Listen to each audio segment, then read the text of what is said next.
अस्सलामुअलैकुम दोस्तों, कंपेन में आए हैं। ये देख सकते हैं इसका वाटर लीकेज आ रहा है वॉश बेसिन के नीचे।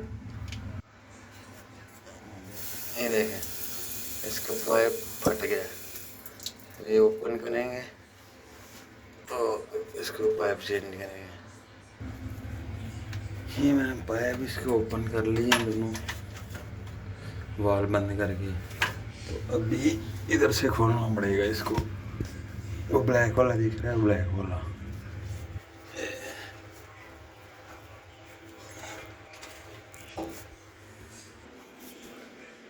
इसको ओपन कर लिया।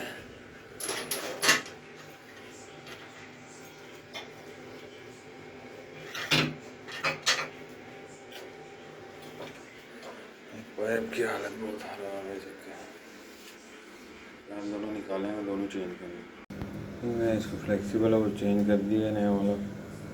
मैं इसको फिक्स करेंगे।